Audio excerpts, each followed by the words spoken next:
네, 여러분 안녕하세요. 2020년 6월 6일 KBO 5경기 프리뷰 시작해 보도록 하겠습니다. 우선 기아와 두산의 경기입니다. 선발 투수는 간용 대 플렉센으로 공표가 나 있는 상황입니다. 우선 LG전의 부진이 우연인가를 증명해야 하는 간용입니다. 내일 또 어떤 피칭을 보여줄지 조금 예측이 힘든 부분이 있는데요. 이제 플렉센 같은 경우는 계속된 호투, 하지만 3연속 노 디시전을 보여주면서 플렉센 선수가 나왔을 때 불펜들의 활약이 미미하다는 것을 어느 정도 데이터상으로 추론해 볼 수가 있습니다. 원정에서 약한 타격감이 또 드러난 금요일이었는데요. 내일 기아가 플렉센을 상대로 과연 타격을 살려낼 수 있을까요? 그 타격감을 조금만 더 살려낸다면 두산은 플렉센에게 많은 힘을 실어줄 것으로 보이는데 최근 득점의 폭이 조금 차이가 보이는 두산입니다. 간용만 잘해준다면 불펜에서 2점은 확실한 기아이기 때문에 간용의 호투가 절실한 기아라고 말씀드릴 수가 있습니다. 반면 두산은 함덕주 선수가 20개를 던지면서 1과 3분의 2이닝의 호투를 이어줬는데요. 내일도 등판할 수 있을 것인가가 의문성이 조금 붙는 부분입니다. 좀 정리를 하자면 기아는 이민호 선수를 앞세워서 승리를 노렸지만 결국 마무리를 좋게 가져가지 못한 모습을 보여주었습니다. 내일은 간용과 플렉센이 선발로 등판하며 외국인 용병 싸움이 펼쳐지는데 간용은 직전 경기 LG에게 5실점을 하며 주말 좋지 못한 모습을 보여주었습니다. 하지만 여전히 간용 선수의 슬라이더와 체인지업은 날카롭다라고는 말씀드릴 수가 있습니다. 간용에게 불안한 점은 좌타자에게 피안타율이 3할 3푼 3리로 총 14개의 안타를 맞았다는 점, 내일 두산의 좌타자들의 공격에 기대감을 좀 주는 부분이죠. 반면 플렉센은 좌타자에게 1할 8푼 1리를, 우타자에게 2할 5푼 4리로 피안타율이 낮다는 점에서 기아의 강타자인 터커와 최영호에게 강점을 또 가져간 것 같아 보입니다. 즉 타격감이 좋은 두산이라면 내일도 플렉센을 앞세워서 승리를 가져갈 것으로 보여지는 경기라고 말씀드릴 수가 있습니다. 네, 다음은 삼성 대 SK의 경기입니다. 선발 투수는 최채은과 박종훈 선수로 발표가 났는데요. 팽팽한 경기를 한 양팀, 직전 경기에 NC에게 혼이 난 최채영 선수가 SK를 상대로 호투를 하고자 합니다. 그리고 박종훈 선수는 역시나 언제나 안정적인 모습을 좀 보여주고 있다라고 말씀드릴 수가 있고요. 이제 삼성 같은 경우는 박혜민 선수의 화려한 복귀, 내일도 역할 수행이 가능할 것으로 보여집니다. 그리고 평소 우타자보다 좌타자를 많이 상대한 박종훈 선수인데요. 박종훈 선수가 우타자에게 맞은 안타보다 좌타에게 안타를 맞은 횟수는 더 많지만 피안타율이 동등한 점을 봐서 좌타를 많이 평소에 상대를 했다. 그렇다면 내일 우타가 조금 많은 삼성 라인업에 조금 이점을 가져갈 수 있다라고 좀 보여집니다. 그리고 불펜이 역시나 너무 좋은 삼성이고 SK는 내일까지는 김정빈과 서진용 등의 연출을 기대할 수 있다라고 말씀드릴 수는 있을 것 같아요. 좀 정리를 하자면 최채영이 상승세를 좀 잘 이어가다 NC에게 한번 꺾이고 말았습니다. 좌타자에게 피안타율이 3할 8리로 치솟은 상황에서 SK 좌타 라인업을 잘 넘길 수 있을까라는 질문이 생기는데요. 그리고 김흥민 포수가 전담으로 나올 것으로 보이며 특유의 좌타자 몸쪽으로 찌르는 공의 오더로 이제 SK 좌타자들이 잘 대응해야만 득점이 가능합니다. 하지만 좌타자 라인업이 직전에 NC처럼 탄탄하지는 않은 SK이기 때문에 최채영이 어느 정도 잘 버텨줄 것으로 보입니다. 박종훈 또한 공에 힘이 있어 쉽사리 공략은 당하지 않을 것 같다라고 보여지며 내일은 최채영이 호투를 한다는 전제하에 삼성이 플러스 핸디캡을 받게 된다면 좋은 선택지가 될 것 같고 저득점도 좋아 보이는 경기라고 말씀드릴 수가 있습니다.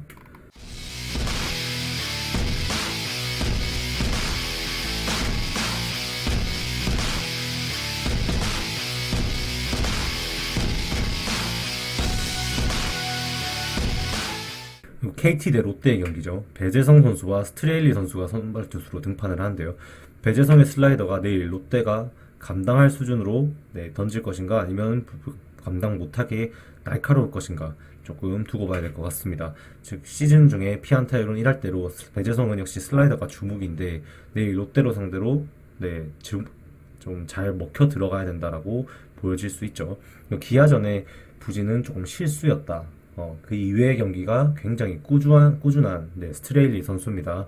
그 부분에서 스트레일리 선수 또 홈에서 던지게 되죠. 내일은 기대치를 충분히 가져갈 수 있는 롯데라고 말씀드릴 수가 있습니다. KT는 또 타격은 살아있는 모습을 보여줬고요. 배재성이 7이닝을 던지냐 5이닝을 던지냐가 굉장히 중요할 것으로 보여집니다.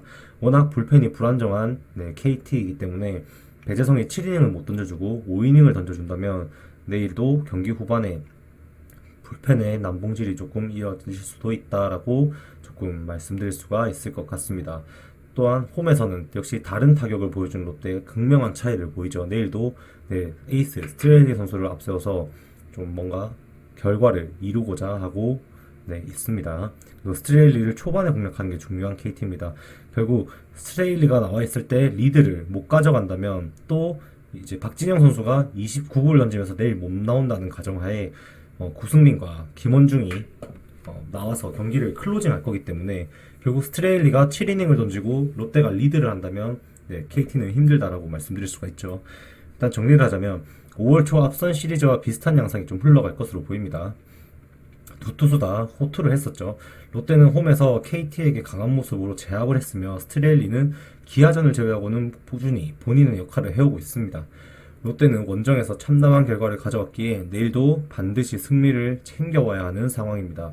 스트레일리가 7이닝을 막아줘야 하는 것으로 보이는데 박진영이 29구를 던지며 내일 급박한 상황이 아닌 이상 휴식을 취할 가능성이 높습니다. 즉 구승민과 김원중이 연투를 이어갈 수 있을 것으로 보이는데 8, 9회를 막아줄 사람이 있다면 스트레일리는 목표는 7이닝이 되겠죠.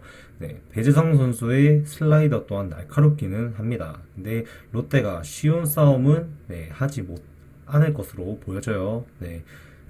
그래서 이제 KT가 선발 싸움에서 이기고 경기 중반 리드를 가져간다면 롯데의 불펜 운영이 패전조가 되며 더 큰 점수를 득점을 할 수는 있을 것입니다. 하지만 롯데가 리드를 가져가고 경기 후반에 들어선다면 KT는 경기를 내어줘야 할 것으로 보여집니다. 직전 상대와의 대결 기록은 두 선발 모두 우수합니다. 단 롯데가 홈에서 더 기세를 가지고 있으며 KT에게 시즌 강한 모습을 보여주고 있다는 점에서 내일도 롯데가 승리를 가져갈 수도 있을 것이라고 보여집니다. LG 대 키움의 경기죠. 선발 투수는 윌슨 대 이승우 선수로 발표가 나는데요. 최근 승률이 좋지 못한 LG입니다. 내일은 윌슨을 필두로 좀 승리를 가져가고자 하는 LG이고 이제 최악의 시즌을 보내고 있는 이승우 선수죠. 이승우 선수는 직전 경기도 8실점을 하면서 피홈런이 너무 많아지고 있다는 단점을 보여주고 있습니다. LG는 라모스의 타격감은 역시나 좋다라고 말씀드릴 수 있으니 결국 라모스의 결정력을 보여주기 위한 1, 2, 3번에서 주자가 나가줘야지 다득점이 가능한 큰 빅이닝을 가져갈 수 있다라고 보여지죠. 그리고 서건창의 출전 여부가 더 중요합니다. 출전을 한다면 타격에서 부진한 모습을 반등할 수 있을 것인가도 분명히 두고 봐야 되는 부분입니다. 불펜을 아꼈다는 점에서 LG는 호재이고요. 내일 윌슨이 잘해준다면 뒷문은 확실하다라고 말씀드릴 수가 있습니다. 그리고 키움은 4연승 행진을 가져가고 있는데 내일 이승우 선수가 등판함으로써 선발에서는 조금 약한 모습을 보인다라고 할 수 있죠. 그래서 내일은 고비라고 조금 말씀드릴 수가 있을 것 같습니다. 윌슨은 기아 상대로 6이닝 4실점을 하면서 생각보다 좋지 못한 경기를 펼쳤습니다. 결국 윌슨의 커브가 주요하게 작용해야 하는 내일 경기인데 작년과 같은 빠른 공 대신 투심과 커브를 이용해서 타자들을 잡아내고 있는 올 시즌이라고 말씀드릴 수가 있습니다. 반면 이승우는 자완이라는 메리트가 무색할 정도로 올 시즌 좋지 못하죠. 비슷한 유형의 백정현 선수도 공략한 LG이기 때문에 내일도 기대가 되는 부분입니다.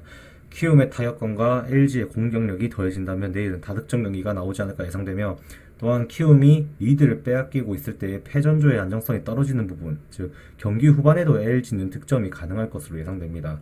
다득점 또는 LG의 승리가 좋아 보인다라고 좀 정리할 수 있을 것 같습니다. 마지막으로 NC 대 하나의 경기죠. 구창모 선수와 최대배 선수가 나오는데 역시나 1위와 12위에 만나 에이스 구창모가 등판하고 하나는 내일 14연패를 막아서야 합니다. 그래서 체드베를 내세워서 경기를 좀 굳히고자 하는데 결국 타격이 매세운 NC 좌투에게도 또 강한 모습을 분명히 보여준 부분도 있습니다. 하지만 체드벨의 어깨보다 역시 한화 타자들의 어깨가 더 무거운 상황입니다. 체드벨이 아무리 호투를 해도 득점이 없다면 경기를 이길 수가 없죠. 그래서 결국 승패보단 다득점이냐 저득점이냐가 좀 중요할 것 같은데 체드벨이 잘 막아도 득점이 없으면 힘든 승리기에 NC 쪽으로 조금 무게감이 실리는 부분이 있습니다. 2차전에도 경기의 결과는 이미 NC 쪽으로 많이 기울어 보인다라고 요약드릴 수가 있습니다. 단 체드벨도 자완으로서 고창모에게 밀리지 않는 구위를 가지고 있기에 NC가 오늘 장시환 때처럼 쉽게 공략은 하지 못할 것으로 보여집니다. 하지만 역시 체드벨 또한 혼자 경기를 클로징할 수는 없는 노릇이기에 NC가 큰 득점이 아니더라도 조금씩 하나의 마운드를 때린다면 승리를 할 것으로 좀 보여진다라고 말씀드릴 수가 있습니다. 그만큼 고창모의 현재 구위는 올 시즌 대단하다라고 보여지고요. 이번 경기는 체드벨 또한 일정 수준 호투를 해주면서 장시환 때와는 반대로 좀 저득점의 경기가 이어지면서 NC가 좀 승리를 하는 그런 클로징이 나오지 않을까라고 예측된다고 할 수 있습니다. 이렇게 5경기 6월 6일 5경기를 프리뷰를 마치도록 하겠습니다. 오늘도 감사합니다.